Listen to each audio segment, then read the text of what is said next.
This is New Day. It's Wednesday, January 16th, 6 o'clock here in New York, and we do have a major new development in the longest government shutdown in U.S. history. It turns out it's really bad for the economy. So maybe that's not a shock to the 800,000 people not being paid this morning, but it seems to be new information for the White House. Overnight, the New York Times reported that White House economists now believe the shutdown will be twice as bad for the economy as initially projected. That's half a point off of GDP already and getting worse by the day. New signs this morning that congressional Republicans are getting uncomfortable with all of this, and maybe the White House too. The administration is ordering tens of thousands of furloughed government workers back on the job. Get back to work, but we still won't pay you. And this story, the American people may never see Robert Mueller's report on the Russia investigation. President Trump's nominee for Attorney General William Barr revealing at his confirmation hearing that the public will get a filtered report that he will write to Congress with his conclusions from Mueller's probe. Barr will be back on Capitol Hill today to answer more questions. If confirmed, he will oversee Mueller's investigation. Meanwhile, in a new court filing by Mueller's team, which is heavily redacted, as you can see on your screen, prosecutors reveal I will read to you the two words that are not redacted, and the president's former campaign chairman, Paul Manafort, lied about his contacts with the man the FBI says is linked to Russian intelligence. So we have a lot to cover this morning. Joining us now, we have Rachel Bade. She's a congressional reporter at Politico, and CNN political analyst Frank Bruni. He's a New York Times opinion columnist and CNN contributor, and John Avlon. He's our CNN senior political analyst. I was told there'd be no math in this show, but the general gist of it, Frank, is here's what the lead of the New York Times is. The partial government shutdown is inflicting far greater damage on the U.S. economy than previously estimated. The White House acknowledged this on Tuesday as President Trump's economists, his own economists, doubled their projections of how much economic growth is being lost each week. The standoff continues. Yeah, I mean, this shutdown is a serious matter, but the question is who budges with this information? I mean, I don't see clearly the toll of this is enormous, not just on the workers who are not going to work, the workers who are going to work and not getting paid, but on all of us, on the entire economy. But where does this get us? I don't see Democrats moving because they feel very confident in their position, and they have every reason to. Public opinion is on their side. They've got the best talking point, which is if you want to stick to your campaign promises, Donald Trump, what about having Mexico pay for the wall? Why do you need $5.7 billion from us? On the other side, for the president, every day this goes on, it becomes an ever more fierce point of pride. So we're getting this information about the toll of this, and it's real and it's disturbing, but I don't see an end in the next couple of days. Does anyone else? Well, the problem, as you just laid it out, is on the one hand, you've got the practical implications of the shutdown on real people and the president's pride. These are not actually equivalent positions. And the president who's hitched his star on the economy is going to maybe pay attention to this report because this is twice as bad as they expected. At the same time, they're trying to do sort of an a la carte shutdown and bring workers back to make sure no one gets their tax refunds delayed, because that might really offend aspects of their base. That's a really BS end run around the attempt to obscure the real impact of the shutdown. And it's affecting real people in real time. It's going to get worse, and the president's going to have to get over himself for this day. Let me just read you a letter from the Commandant of the Coast Guard here, writing to all the Coast Guard members. Today, you will not be receiving your regularly scheduled mid-month paycheck. To the best of my knowledge, this marks the first time in our nation's history that service members in a U.S. armed force have not been paid during a lapse in government appropriations. Now, we're saying this is having an impact on the economy. Who's responsible for all this? I have two sources for who's responsible. Number one, the President of the United States, because he told us that he would own this shutdown back in January. And the second is the American people, because all the polling, and this is P601 here, shows that voters find the president is more responsible for this shutdown, 55 to 32%, than Democrats. Rachel, you cover Congress. You've been talking to people there. You know, Frank and John were just asking any sign anyone will budge here. There were bipartisan groups of senators meeting last night. Any movement there? TBD at this point. I mean, look, there's a group of senators, bipartisan, including Lindsey Graham, who is a top ally of the president. And remember, just a couple of weeks ago said to the president, if you don't get your wall in this shutdown fight, your presidency might as well be over. Well, Graham is singing a very different tune. On Monday night, these senators bipartisan, agreed that they needed to end the shutdown first and then continue negotiating some sort of border fix, which obviously the president has totally rejected. Part of me thinks that is why he's focusing on the House so much and on House Democrats, because they are easier for him to scapegoat, and he's not seeing so much his own party, and including some of his top allies like Graham in the Senate, joining with Democrats. And so I think he's focusing on the House. Look, yesterday he tried to bring a bunch of House moderates over to the White House to negotiate with them to go around Nancy Pelosi, who is not budging. And a lot of them didn't show up. But there was an alert last night saying that they're bringing, again, Problem Solver Caucus bipartisan members from the House to the Situation Room today to continue talks. I don't yet know if Democrats are going to show up, but I do know I was hearing a lot of angst on the part of some moderate Democrats in the House yesterday because they wanted to show, but they were worried he was just going to use them as a pawn. Yeah, well, I mean, who could blame them? They feel hoodwinked because, Frank, they say they've offered money even for the wall in the past, and invariably he then rebuffs them somehow. But don't you think that by the Democrats not showing up at all, does that give the Republicans talking point? Aha! See, Democrats aren't even serious about negotiating. The president invited them to the White House. It's hard to say. That is exactly what the White House wants. And the White House is being very careful about which Democrats it's targeting, right? So it's looking at freshman members who campaigned in districts where they said to voters, you know, we're going to go to Washington and we're going to work in a more bipartisan manner than you've seen to date. They're targeting Democrats who are from districts that Donald Trump won. That's a very smart strategy. But again, unless the president and the White House offer them anything real, unless they come way down from $5.7 billion, unless say they put the Dreamers on the table, I don't think this is going to get anywhere. Yeah, and look, it's great the Problem Solvers Caucus are taking this step, but it's also really late for the president and the White House to find religion on swing voters and swing districts. His entire strategy and his impulse is to play to the base. We know how this actually ends. We've known it for months. There's some kind of deal where the government gets open, there's a deadline to do a actually balanced package that probably looks a lot like what they could have passed last year, which is border security for Dreamers, and maybe even something bigger. It's the question whether the president will embrace that, because that's what Graham's pushing, and he's not wrong. In fact, he's right.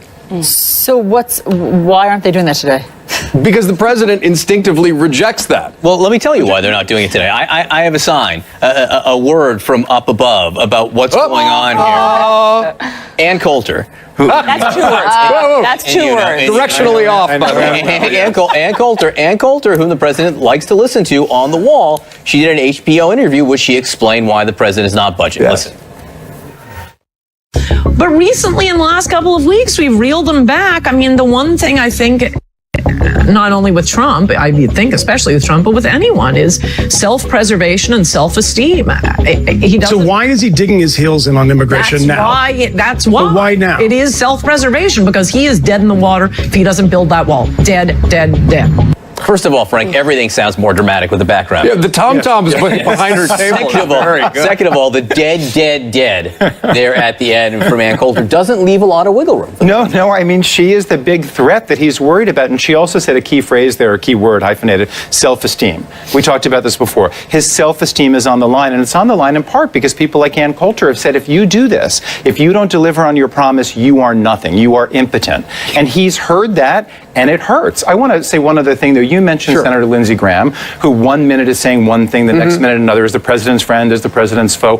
Where is Mitch McConnell in all of this? It is time for him to get involved, to step up. This is a national crisis, and the Senate Majority Leader is utterly absent. Because the alternative, Prime Minister Coulter, doesn't seem to be working out terribly well. Rachel Bade, where is Mitch McConnell on all this? He's hiding right now under his desk. No, the reason he's not out there leading and trying to pass legislation to reopen the government is because he got burned by Trump a couple of weeks ago. I mean, remember before this shutdown, he specifically talked to the president on the phone and laid out his strategy. McConnell is no fan of shutdowns. He's an appropriator at heart. He used to serve on the Appropriations Committee, and he thought he got the president on board with this plan to kick things out into 2019 and just, extend the government for a while and not shut it down without border wall money. And they passed a bill doing just that. And it wasn't until after he did that and after he stuck his neck out that the president changed his mind because of people like Ann Coulter, Mark Meadows, other conservatives in the House who got him to totally walk that back and got him to say, no, we're going to shut the government down. So McConnell, he's up for re-election next cycle, and he's got a base that loves the president, and he can't can't be out there punching back against the president, so that's why he's super cautious. Look, I will say finally, just no one loves when the economy gets dragged down. If we're losing half a point of GDP every month,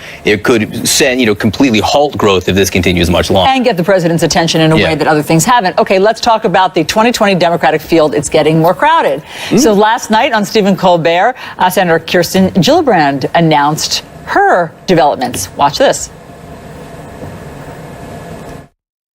I'm filing an exploratory committee for President of the United States tonight. I'm going to run for President of the United States because as a young mom, I'm going to fight for other people's kids as hard as I would fight for my own, which is why I believe that healthcare should be a right and not a privilege. Really interesting, Frank, to see how they're doing it, how people are rolling out their announcements, and how many people are doing it, and what they say about their motivation. How they're doing it, I'm so glad you mentioned that. I remember we all do the day when you would sort of arrange flags and family members just so and do it in a very formal way. She's doing it on Colbert, right? Elizabeth Warren sort of rolled it out with a series of things, including a video where she's getting a beer from her fridge and seemingly surprised that her husband's in the kitchen. Hey, thanks for stopping by. What are you doing here? In the run-up, he hasn't announced yet, but we've recently seen Beto O'Rourke at the dentist, right? Kamala Harris on Colbert Monday night releases this mood mixtape where she's singing and sort of dancing in her chair and laughing. This is a campaign, 2020, where you're going to see candidates making whole new efforts to seem real, relatable, hip, etc. And that's part of Senator Gillibrand. Who's going to do mine? Announcing on a late show with Bloomberg. Great point. Things are getting interesting. And if George Washington announced it as dentist, it would have been a whole different history and trajectory of the United States. Look, everybody's in the pool on this one. You got a bunch of freshman congressmen who are running, and this is going to be an incredibly crowded field trying to communicate in any way they can. And this is Donald Trump, to some extent, breaking the mold, and a bunch of people saying, great, let's see what happens. And Alexandria Ocasio-Cortez. You're actually seeing her imprint in the way candidates are running. Because there's a lot of dancing happening. Well, She can't run. She's too young, but it'll be very interesting to see as people go to her and try to get her at least tacit support in some ways. Rachel, in Washington, in the Senate, in Congress, with so many of them running, what's the dynamic down there? So far friendly, but you got to wonder how long that is going to, remain. Look, there's at least half a dozen. If not, there's going to be more. Obviously, people are more focused on the Senate than a lot of these House members. A lot of the House members who are looking at running are, let's face it, kind of backbenchers in the lower chamber. But no, the thing I want to point out specifically on Gillibrand there is that she's really a made-for-a-moment candidate, right? Right after the Me Too movement.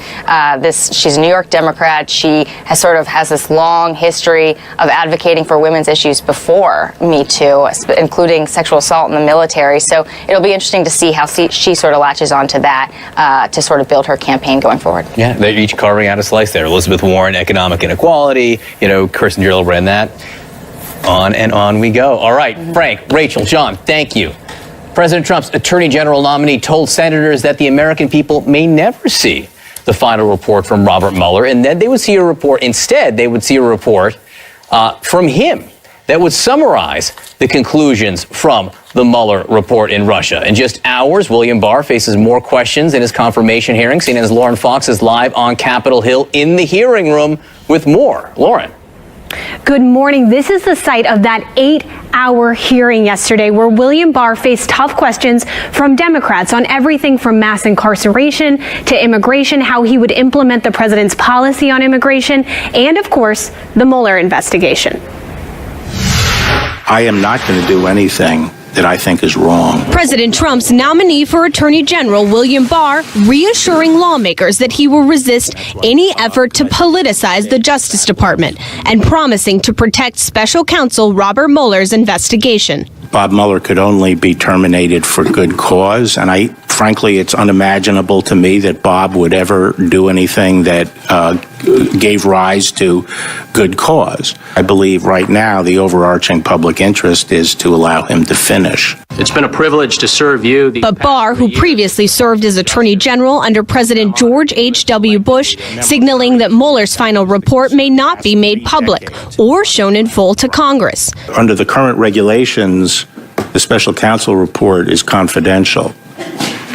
And the report that goes public would be a report by the Attorney General. That answer prompting bipartisan concern. We should be able to see the informed information that comes out. I would strongly encourage you to put this all to rest, to make a report, a final report, public, to let everybody draw their own conclusions so we can move on. Democrats grilling Barr over this lengthy, unsolicited memo he sent to Department of Justice officials last year, calling the legal premise of an obstruction of justice case against the president fatally misconceived. Some have said, on both sides, that it looked like a job application. That's ludicrous. Barr recounting a conversation he had with President Trump in June 2017 when he was briefly considered for a job with the president's legal team, telling senators he declined the position and was transparent about his 30-year friendship with Mueller. Wanted to know, what I thought about, Mueller's integrity and so forth and so on. And I said, Bob is a straight shooter and should be dealt with as such. Over hours of testimony, Barr repeatedly breaking from some of President Trump's key talking points. I don't subscribe to this locker up stuff. The witch hunt, as I call it, should never have taken place. Do you believe Mr. Mueller would be involved in a witch hunt against anybody? I don't believe Mr. Mueller would be involved in a witch hunt. Telling senators he agrees with former Attorney General Jeff Sessions' decision to recuse himself from oversight of the Mueller probe, but also calling it an abdication of his own responsibility and refusing to commit to doing the same. Under what scenario would you not follow their recommendation? If I disagreed with it. Now, Democrats, of course, had tough questions, but also halfway through the hearing, Dianne Feinstein, the top Democrat on the committee, said she thought that Barr could easily be confirmed. And Chris Coons, a Democrat on the committee, said he was seriously considering voting for William Barr. That is interesting, Lauren. Thank you very much. So will the likely new Attorney General withhold incriminating information about President Trump? President's nominee for Attorney General vowed to protect the Robert Mueller investigation, but he says the American people may not see Robert Mueller's final report. Instead, William Barr will write a summary report to Congress on the conclusions from Robert Mueller. Joining us now, Laura Jarrett, CNN Justice reporter, Josh Campbell, a former FBI supervisory special agent, and Jennifer Rogers, a former federal prosecutor. Laura, I think there are two clear things that emerged from these hearings yesterday. Number one, William Barr is going to let the Mueller investigation continue till its conclusion. He will not fire Robert Mueller. He does not think it's a witch hunt yet. The final product from the Mueller investigation, the American people might not know exactly what it is. Listen to how William Barr explained why not yesterday. Well, under the current rules, that report is supposed to be confidential. The Attorney General, as I understand the rules, would report to Congress about the conclusion of the investigation, and I believe there may be discretion there about what the Attorney General can put in that report. How much might he keep out of the report that the people ultimately see? I think this is why his confirmation is so important and why everyone is so zeroed in on what exactly he's going to do here. Because to be honest, at the end of the day, it is in his sole discretion under the regulations. Mueller has to submit a confidential report to Barr if he is confirmed as Attorney General. But it just lays out his prosecution decisions and also what he's decided to not prosecute. So there could be confidential information in there. There could be classified information. There could be issues that raise executive privilege, as we've already seen from President Trump's legal team asserting that. One thing he did make clear, however, is that Trump's legal team will not have an opportunity to correct the report, as his lawyer, Rudy Giuliani, has thrown out there before. Barr said that will not happen.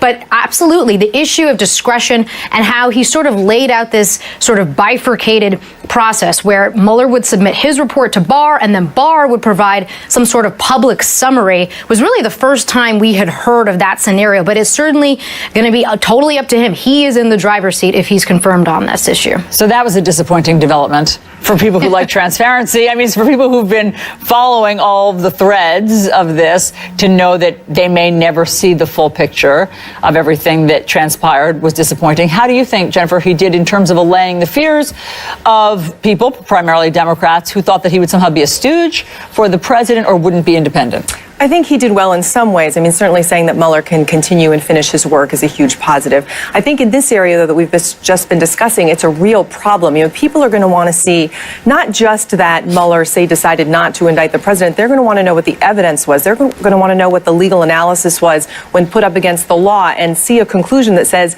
yes, we believe that the president committed crimes, but we won't indict him because of the DOJ guidance, for example. So people are going to want to see more than just the actual result and conclusion. And I think he's reading the regs too narrowly. It is within his discretion, but he is also fully able to come back today and tell the Senate, I will be transparent. I will let the people know, obviously, with redacting classified information, what the evidence was and what the analysis was, and not just what the ultimate conclusion was. And I think he should do that. Bottom line, though, he did sit before the Senate. He answered all their questions. I think Chris Coons and others looked at him and said, here is a responsible adult who has done the job before. And also, he didn't have the answers to all the questions. You know, he said, I don't know. Like, I haven't read that for a long time. I will be reading up on that. But he's not going to fire Robert Mueller.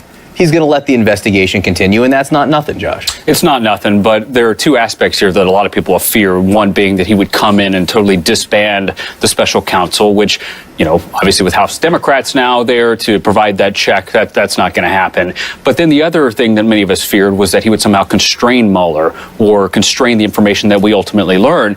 That's what we risk right now. I got a text message yesterday from someone inside DOJ who I think kind of summed it up nicely. He said, look, I think we could have done a lot worse, right? If you're inside DOJ, you don't know what's coming your way. Sessions is gone. We know the president has been on an all-out campaign attacking Justice Department leadership. Is he going to put a stooge in there? I think most people in the Justice Department look at the performance yesterday from Mr. Barr. Admirable job. They're not getting someone that maybe they could have gotten. I remember when I was inside the FBI after Comey was fired, you know, the joke was, well, are they going to put, you know, Sheriff Joe in, right, as FBI director? Is this going to be a stooge? We're not going to get that, obviously, with Mr. Barr. The problem is it all circles back to this issue of transparency and what information is going to be made public. The American people have been shell-shocked by lies from this administration, right? Every single day, big and small, we're lied to. So through no fault of his own, Mr. Barr is asking us to look at him and trust him that he will release information and not hold something back. Again, we're right to be skeptical because the administration we've run out of the benefit of the doubt, right? So I think what the best thing to do moving forward would be that assurance that, look, we're going to make the report public. There is intense public interest here. And the last thing I'll say on that is that I was hearkening back to the Hillary Clinton case. I was inside the FBI working for Jim Comey. I remember the decisions, you know, do we make this public even if there's no there there? Is there such intense public interest? Obviously, we know that he came out and did so, which was, you know, got fire from both sides, but that's where we are now. Even if they don't find something, you know, terrible about the president, is there enough public interest where the public still has a right to know what happened? Well, it's interesting because Bill Barr criticized that specific decision from James Comey. In fact, people look at his criticism of James Comey in that situation and think that Barr is sending some kind of signal that he's not going to tell us more in this case. I think we have that soundbite. We might as well play it here because it may be illustrative of what we're looking at here. Jim Comey is as I've said, is a extremely gifted man who's served the country with distinction in many roles. But I thought that to the extent he actually announced a decision was wrong. And the other thing is, if you're not going to indict someone, then you don't stand up there and unload negative information about the person. That's not the way the Department of Justice does business. That seems to be a signal. Yeah, we're just in a different situation here, though. I mean, you had a situation with the Clinton investigation where it had been closed. They got new information. Were they going to open? Weren't they going to open? You're right in front of an election. Very different considerations now. We have Mueller going, for a year and a half plus. Everybody knows he's investigating, right? There's no secret here. It hasn't been closed. You're not considering reopening. The public wants to know what Mueller has been doing for these 18 months plus, 2 years probably by the time that we're done. And they should know that because whether it vindicates the president or whether it inculpates the president, people want to know that. And it'll benefit the president if it lets him off the hook, basically. One interesting thing, Laura, of many, was that he also was asked if he thought that the Mueller probe was a witch hunt, which we've heard time and again from President Trump. And he said no, and he went further. He talked about his long relationship and friendship with Robert Mueller and how much he respects Robert Mueller. And I thought that that was really good to hear, because if you were just catering to a constituency of one, the president, you wouldn't have said how long you'd been friends with Robert Mueller and in what high regard you hold him. I think that's right. And I noted that too, Allison. He went out of his way, especially with some of the Democratic senators who said, you know, you've criticized Mueller. And he said, wait a minute, I haven't criticized Mueller. I raised two issues.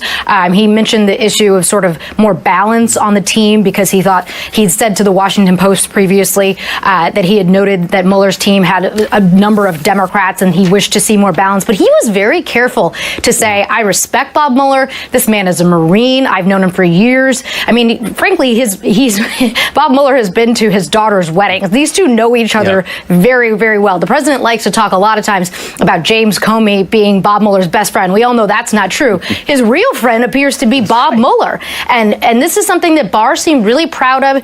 I think he went out of his way to try to reassure everyone, this is someone I know, this is someone I respect, this is not a witch hunt. He even said he thought it would be unimaginable to think of a scenario in which he would be fired, and it would have to be so grave it would go beyond the good cause that's allowed for in the regulations. On the subject of transparency here, I want to put up that photo again of this filing from the Mueller team in regards to Paul Manafort here. Josh, where are the words there? It's one big redaction. Well, so my favorite page is it starts with redaction, redaction, redaction. After lunch, Manafort, redaction, redaction, redaction. So I think they're just messing with us. But looking through this filing, which is obviously very lengthy, we did learn a lot yesterday as far as Paul Manafort and these lies that, you know, were alleged, as far as, you know, even after cooperating with the government, still going through links to deceive Mueller and his team, and obviously they weren't having any of it. It will be interesting to see what additional information comes out. One particular thing I really keyed on was, you know, the contacts that Manafort was trying to make with the administration after he found himself in legal jeopardy. Was he seeking a pardon? What was happening? There was a footnote that said that what's in that filing isn't all they know, so we'll wait and see what that happens to be. Behind the black there. Behind the black. Is all they know. That's right. And we don't know. All right, Josh, Jennifer, Lauren, thank you very, very much. New political chaos in the United Kingdom after the Prime Minister suffered an historic defeat of her Brexit deal. Will she survive a no-confidence vote today? We have in the United Kingdom. In just a few hours, British Prime Minister Theresa May will face a no-confidence vote. This after the historic defeat of her Brexit plan. CNN's Bianca Nobilo live outside Parliament in London. This was so much worse than people thought it might be going in. Oh, John, without question. Nobody was expecting the plan to do that well because it's deeply unpopular. But she fought for it and she lost in a devastating blow by 230 votes. Now, that's the worst loss in British parliamentary history. So she's breaking all the wrong records. And today, the Prime Minister is back fighting for something else. That's her position. The opposition leader, Jeremy Corbyn, responded to that loss last night in the House of Commons by tabling a vote of no confidence. Let's hear what he said. I have now tabled a motion of no confidence in this government. And I'm pleased that motion will be debated tomorrow, so this House can give its verdict on the sheer incompetence of this government and pass that motion of no confidence in the government.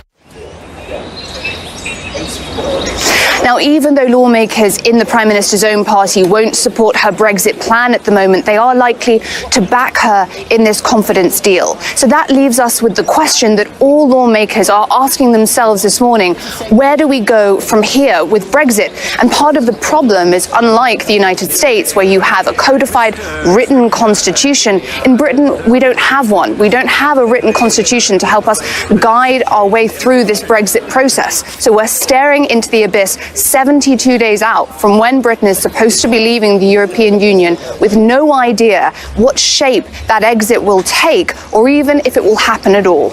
Alison? Bianca, it is remarkable always to watch all of the raucousness inside Parliament, and we will be monitoring that and showing our viewers in our 7 o'clock hour. Thank you very much. So lawmakers will be at the White House again today to try to find shutdown solutions. Up next,